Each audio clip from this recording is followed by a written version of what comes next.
নবী গিয়া কয় আমার সাহাবারা তোমরা কি ধরনের আলোচনা তোমরা করছো নি? একজনের সারা জীবন রোজা রাখবা, আরেকজনের সারা জীবন রাত্রিতে নামাজ পড়বা, আরেকজনের জীবনে বিয়ে শাদী করতা না। কি এরকম বইরে কি নেই? বইরে কি হইবা তোমরা বিয়ে করতা না? পাগল হুজুর আপনার নিয়ত করছো, কেন এটা নিয়ত করছো? আপনি তো হুজুর নবী, আপনার তো কোনো গুনাহ নাই, আপনি কখন ঘুমাইলো চলে, কখন আপনি ইবাদত করলো চলে, আমরা তো শুধু গুনাহ, আমরা সারা জীবনে নামাজে পড়া খেলাম না। আল্লাহ নবী কো শোনো, মান রাগিবান সুন্নতি আন-নিকাহু মিন সুন্নতি ওয়া মান রাগিবান সুন্নতি ফালাইসা মিন্নি। শোনো আমার সাহাবায়ে কেরাম, শোনো, তোমাদের চেয়ে বেশি আমি আল্লাহকে ভয় করি, তোমাদের চেয়ে বেশি আমি আল্লাহকে চিনি, তোমাদের চেয়ে বেশি আমার অন্তরে আল্লাহর ভয় আছে। তারপর আমি ঘুমাই আবার ইবাদত করি, আমি বিয়ে করছি, আমি রোজা রাখি আবার রোজা ভাঙি। শোনো, বিয়ে আমার হলো সুন্নাত, আমি যে ইবাদত যেমনে করছি, আমার জীবনটা যেমনে চালাইছি, এর চেয়ে ব্যতিক্রম যদি কেউ জীবনকে চালাইতে চায়, দেখতে শুনতে ইবাদতের মতো লাগবে, কিন্তু তার নাম আমার উম্মতের লিস্টে থাকবে না। আপনি বুঝেন নিয়তটা কি খারাপ করছে? আচ্ছা, এখানে আপনি বিয়ে করলে সংসার করতে হবে, শ্বশুর বাড়ি যেতে হবে, সারা সারা খোঁজখবর নিতে হবে, বউয়ের কাপড় চোপড় কিনতে হবে, কত ঝামেলা আছে না? তো বিয়ে যদি না করেন তাহলে কত ইবাদত করতে পারবেন আপনি? এটা ভালো না?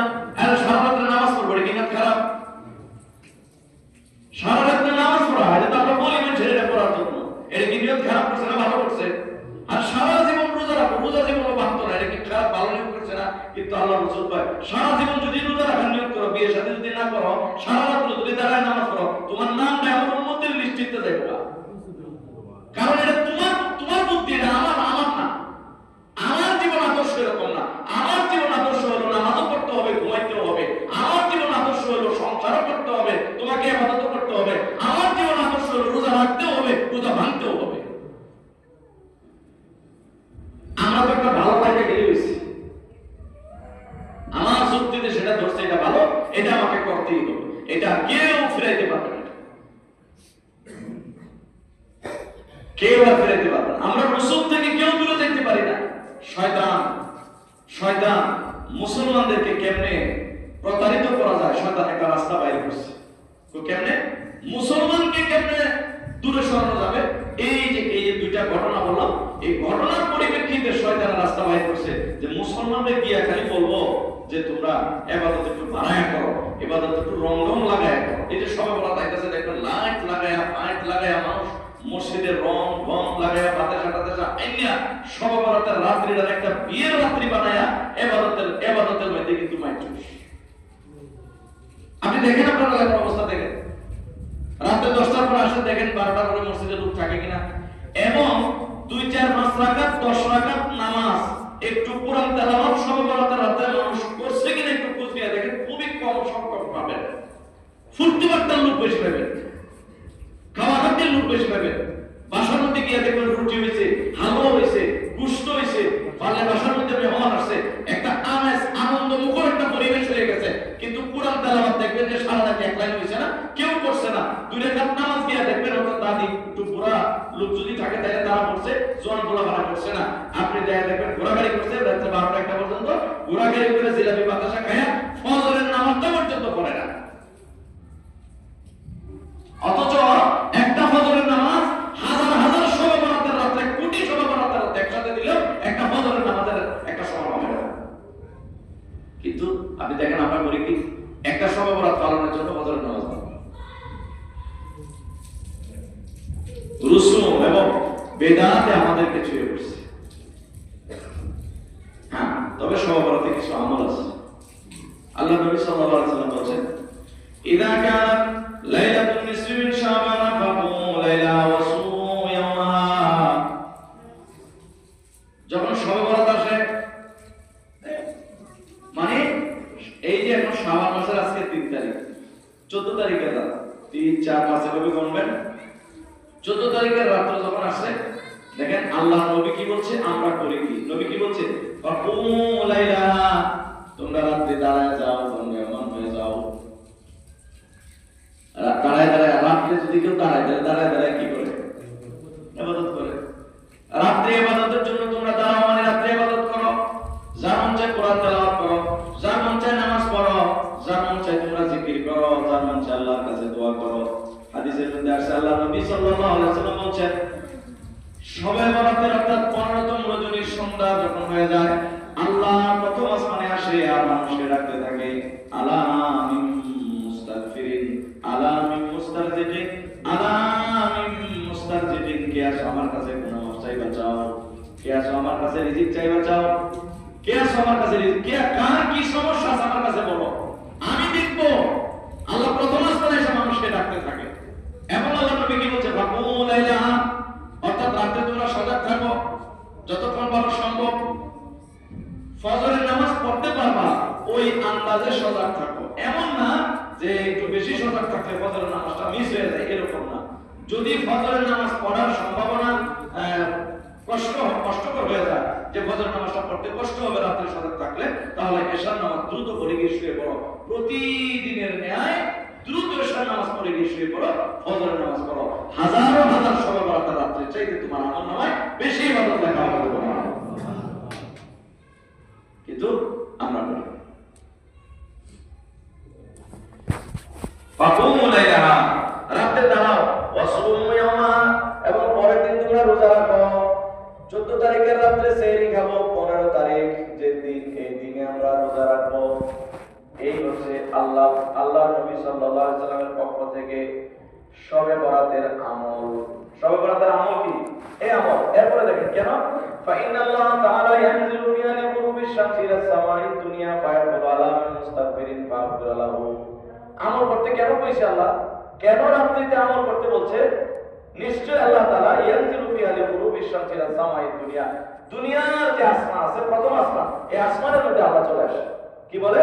ফায়াকুলু আলা মুস্তাগফিরিন ফাগফির লাহু। সারা বছর যারা গুনাহ করছো, পাপ করছো, আমার কাছে তোমরা মাফ চাও, আমি তোমাদেরকে মাফ করে দেব।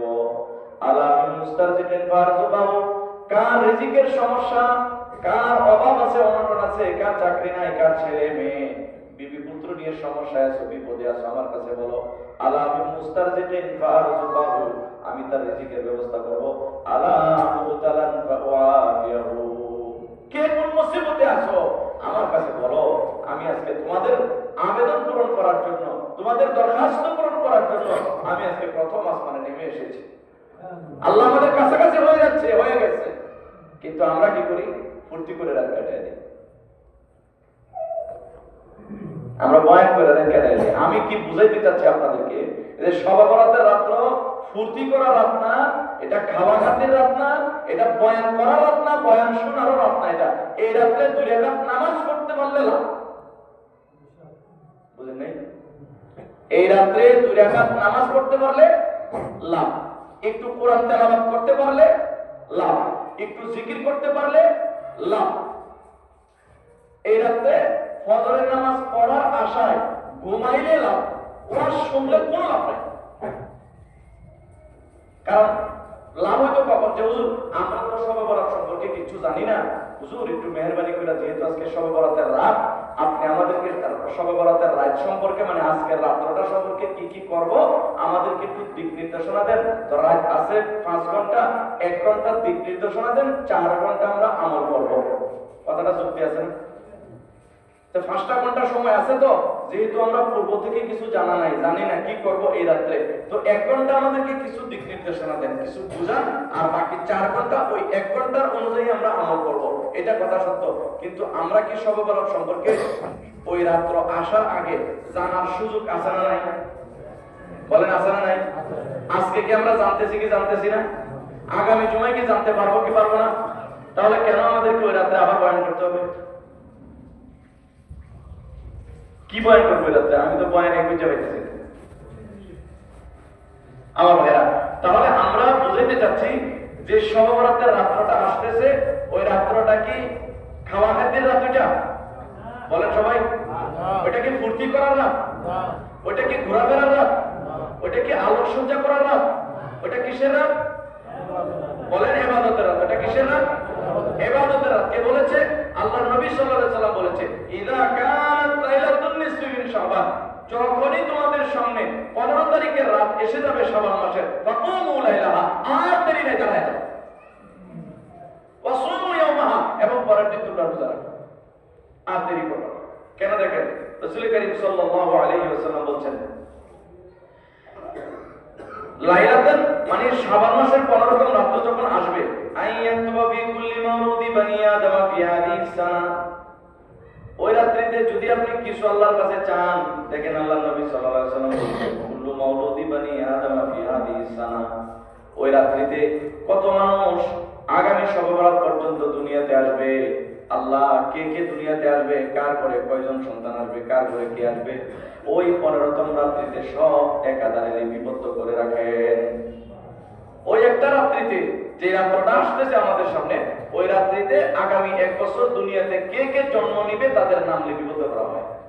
আর কি ওয়াফিয়ায়াতুবা কুল্লু হালিকি মিন বানি আদম ফি হাদিস সানা, শুধু তাই নয়, ওই আগামী 1 বছর কত মানুষ এই দুনিয়া থেকে পরপারে চলে যাবে, কবরে চলে যাবে, মৃত্যুর শরবত পান করবে, কত মানুষ কে চলে যাবে, কার বাবা যাবে, কার ছেলে যাবে, কার বিবি যাবে, কার ভাই মারা যাবে, আগামী 1 বছর যত মানুষ মরবে প্রত্যেকের লিস্ট আল্লাহ পাক একটা একসাথে করে আজরাইলের হাতে দেয়। আগামী 1 বছর কে কে মরবে এই লিস্টটা আল্লাহ তাআলা এক জায়গায় লিখে ওইটা আজরাইলের হাতে দিয়ে দেয়, 1 বছরের মৃত মানুষের লিস্ট। এখন আমার কাজ কি? আমার কাজ হলো যে আমার লিস্ট যদি আগামী 1 বছরের মধ্যে মৃতের তালিকায় চলে যায়, তাহলে এমন অবস্থায় যেন আমার মৃত্যুটা হয়, যেন আমি ভালো কোনো কাজ করতেছি এই অবস্থায় আমার মৃত্যুটা হয়েছে, কোনো মন্দ কাজে গিয়ে যেন আমার মৃত্যুটা লেখা না হয়। এখন আমাদের একটা টেনশনের বিষয় আছে না, যে আমার নামটা যদি মৃতের খাতায় চলে যায় তাহলে কোন অবস্থায় আমার নামটা গেছে, আমি কি বাজার করতেছি এই অবস্থায় মরাটা লেখা আছে, নাকি আমি আল্লাহ মাফ করুক একটা গানের অনুষ্ঠানে গেলাম, একটা বিয়ের অনুষ্ঠানে গেলাম, মানে একটা গুনার অনুষ্ঠানে আমি গেলাম, পাপের অনুষ্ঠানে আমি গেলাম, একটা রাজনৈতিক মিছিলের মধ্যে আমি গেলাম, রাজনৈতিক একটা বক্তৃতার মধ্যে আমি গেলাম, যেখানে টপটপটন সব মিথ্যা কথা, মানুষকে মিথ্যা আশ্বাস দেওয়া হয়, এমন একটা মিথ্যা আশ্বাসের একটা মিটিং মিছিলে আমি গিয়ে মিথ্যা আশ্বাস দিতেছি, আর এই মুহূর্তে আমি মরে গেলাম। মরণটা কি আমার এভাবে লেখা, নাকি মরণটা আমার লেখা যে আমি জীবনে কোনোদিন নামাজ পড়লাম না, হঠাৎ করে মনে চাইলো যে আজকে ফজরের নামাজটা পড়বো, ফজরের নামাজের ওযু করতেছে, মসজিদে যাইতেছে, গিয়ে একটা সেজদা দিছে, এই অবস্থায় মারা গেছে, আলহামদুলিল্লাহ। তো আমার মরণটা কি ভালো কাজে লেখা, না আমার মরণটা মন্দ কাজে লেখা? এই যে একটা টেনশন আমার ভিতরে, এইটাই তো শবে বরাতের সারা রাত্রিতে আমাকে কাজে লাগাবে আমলের মধ্যে। আপনি যদি এই রাত্রিতে আমল করেন, ইনশাআল্লাহ আশা করা যায় যে আপনার মত যদি আগামী 1 বছরে লেখা হয়ে থাকে, তাহলে আপনার মত এই যে রাত্রিতে ইবাদত করছেন এটাকে উসিলা করে আল্লাহ খুশি হইয়া আপনার মতটা ইবাদতের মাধ্যমে আল্লাহ তাআলা দিবে। সুবহানাল্লাহ। তাহলে এটা কি আমরা চাই না? আমরা যদি ফুর্তি করে রাতটা কাটাই দিই, তাহলে তো আমার মনটা কোথায় হলো, কেমনে হলো? আল্লাহ যেন আমাদেরকে বোঝার তৌফিক দান করে, জোরে বলুন আমিন। এরপর শুনুন, ওয়াফিহা তুরফাউ আমালুহুম ওয়াফিহা তুনজালু আরযাকুহুম। তুরফাউ আমালুহুম, আমাদের আমলগুলোকে রাত্রিতে আল্লাহর কাছে উপস্থাপন করা হয়। আমাদের আমলগুলো এই রাত্রিতে আল্লাহর কাছে উপস্থাপন করা। আল্লাহ, এই যে আব্দুল করিমের ইবাদত নিয়ে আসছি, এই যে আব্দুল জব্বারের ইবাদত নিয়ে আসছি, এই যে অমুকের ইবাদত নিয়ে আসছি, আল্লাহর কাছে উপস্থিত করা হয়। যে অবস্থায় আমার ইবাদত আল্লাহর কাছে উপস্থিত করা হচ্ছে, ওই অবস্থায় যদি আমি আমলে না থাকি, তাহলে এটা কেমন কথা? এটা কেমন কথা যে আমার ইবাদত আল্লাহর কাছে পেশ করা হচ্ছে, আর এই অবস্থায় আমি ফুর্তি করতেছি, এই অবস্থায় আমি খাইতেছি? এটা কেমন কথা? আমার ইবাদত আল্লাহর কাছে পেশ করা হচ্ছে, আর এই অবস্থায় আমি কি একটা ভালো কাজে আছি, কমপক্ষে আমি কোনো গুনার কাজে নাই। এটা আমার জন্য একটা সৌভাগ্য। আল্লাহ তাআলা যেন আমাদেরকে বুঝার তৌফিক দান করে, জোরে বলুন আমিন। আল্লাহ পাক আমাদেরকে যে শবে বরাতের রাতটা আসতেছে, আরো কিছু কথা আগামী জুমায় হবে ইনশাআল্লাহ, বিস্তারিত কথা বলে দেব ইনশাআল্লাহ। রাত্রিতে আমরা মাগরিবের নামাজের পর থেকেই আমরা ওই পুরো রাতটাকে যেন কাজে লাগাইতে পারি। আল্লাহ পাক আমাদেরকে বুঝে এবং শুনে মুহাম্মদ রাসূলুল্লাহ সাল্লাল্লাহু আলাইহি ওয়াসাল্লামের তরিকা অনুযায়ী, সুন্নাত অনুযায়ী, বেদাত এবং রসুমাত থেকে দূরে সরে আল্লাহ পাক আমাদের